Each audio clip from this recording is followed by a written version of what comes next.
Hi, it's Ed with EHCC on behalf of TEC, and today's topic is measuring airflow with the TrueFlow grid.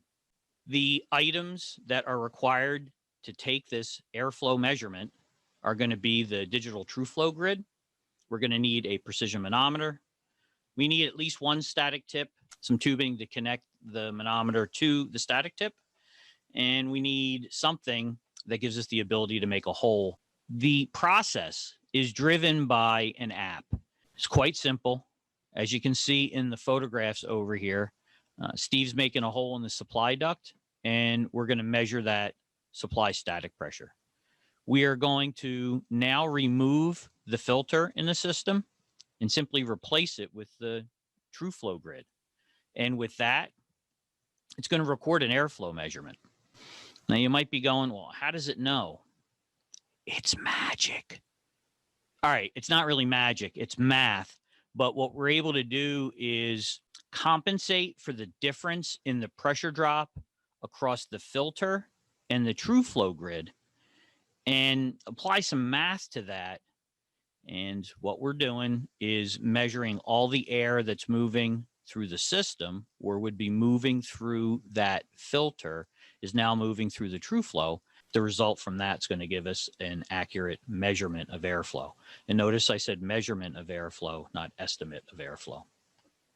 We can see here where in a filter grill application, the process is as described in the previous slide.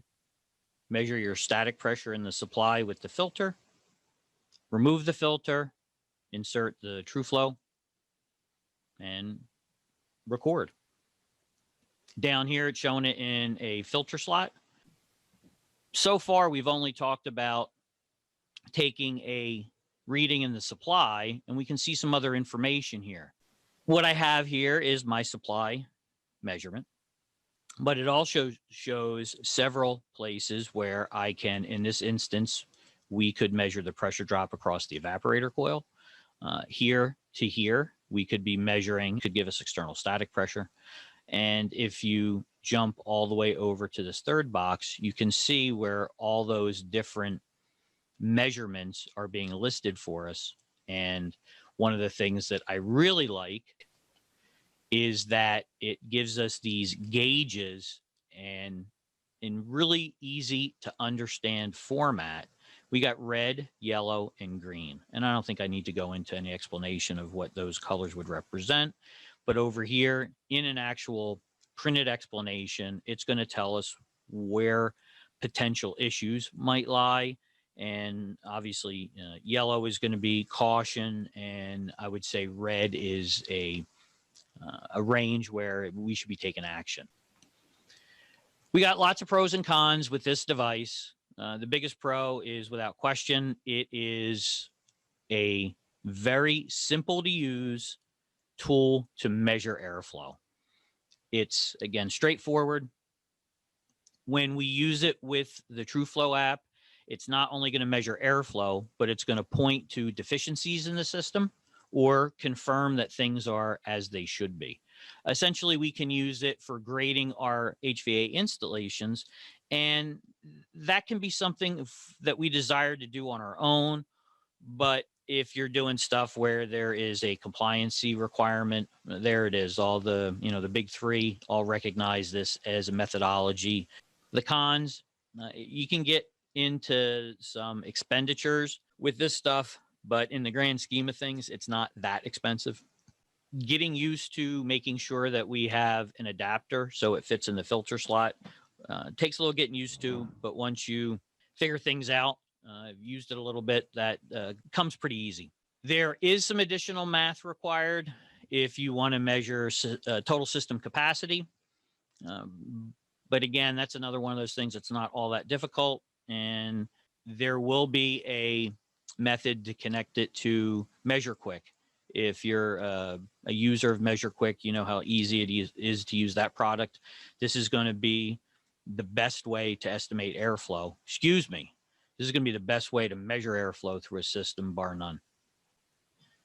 And with that, I'm going to hand things over to Bill Spohn from TEC Tools. Bill's going to go over some quick tips and some options for tools that you might be interested in purchasing. And with that, have a good day. Hope to see you soon. Thank you, Ed. Now I'll give a few quick tips about measuring with a digital TrueFlow grid. Now, beyond it being just a very accurate method, it also provides a solution. It provides a report with a summary of the measurements. It'll tell you if the flow is outside of your target range for your system. It'll also indicate the likely cause of low flow based on these pressure measurements.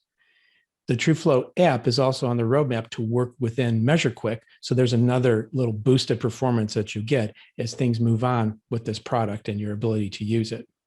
Now there's two full kits being offered. One is 1620. It's the full kit, which includes the DG8 pressure gauge and all 8 filter adapters of the various sizes. And we'll show you a screen with the sizes in a minute, including one called a custom cut to fit. So that way you can use it for those oddball filter slots that you may run into. Now, if you already own a DG8 or a DG1000, you can also get the TrueFlow full kit with just the measuring plate and the cut to the filter adapter modules that go with it. But you do need to have a DG8 or a DG1000 Bluetooth gauge to use with the app. It is looking for the signal from that device. So here's visually the 8 different adapter sizes have been developed for the common filter slot sizes you're going to encounter in your work. And then you have, of course, that universal cut to fit one, which will allow you to kind of plug it in and to cut it to fit any of the oddball sizes you may run into out there. So the custom kit, TrueFlow Solution kit, and it starts off with the measuring plate and a DG8 as well as a few accessories. And then with that, you can build your own kit for $69 for each adapter. And you really do need to have a filter adapter to get the best results when using this device. It requires that because you have to direct all that airflow across the measuring surfaces there you see in those circles in the center of the TrueFlow plate. This is one quick example to show you how costs add up. When you get to 4 adapters selected, you get the DG8, the measuring plate, and 4 adapters. You pick the adapters, $69 each. Or if you already own a DG1000 or a DG8, all you need to do is to get the measuring plate and choose your adapters. And the measuring plate starts at 588, and you build your adapters from there. So if you own one of the pressure gauges already and you wanted to add 4 adapters, it would be $795. Now you do require to have a DG8 or a DG1000 because it is looking for, the app is looking for the input from one of these precision pressure gauges in order to give you the total analysis and really in order for it to work. And it's been priced to be pretty reasonable. The legacy TrueFlow was heading upwards of $900 before, and the digital grid plus the DG8 is around $1,137. So for a couple $100 more, you get this other device, the DG8, this very accurate micromanometer that you can use for room pressures, combustion air zone or zone pressure. Sort of lend my 2 cents and opinion as to where this product is. I think it's one of the greatest products for airflow. It's always been my go-to, the TrueFlow grid, and now especially the digital TrueFlow. With the additional power of the app, it is really now my go-to measurement for system airflow for residential. I want to thank you for listening to this session again. And it's HVACairflow.com is where you'll find all the training resources, reference guides, and more information. And it's all sponsored by the Energy Conservatory. I want to thank you very much for listening.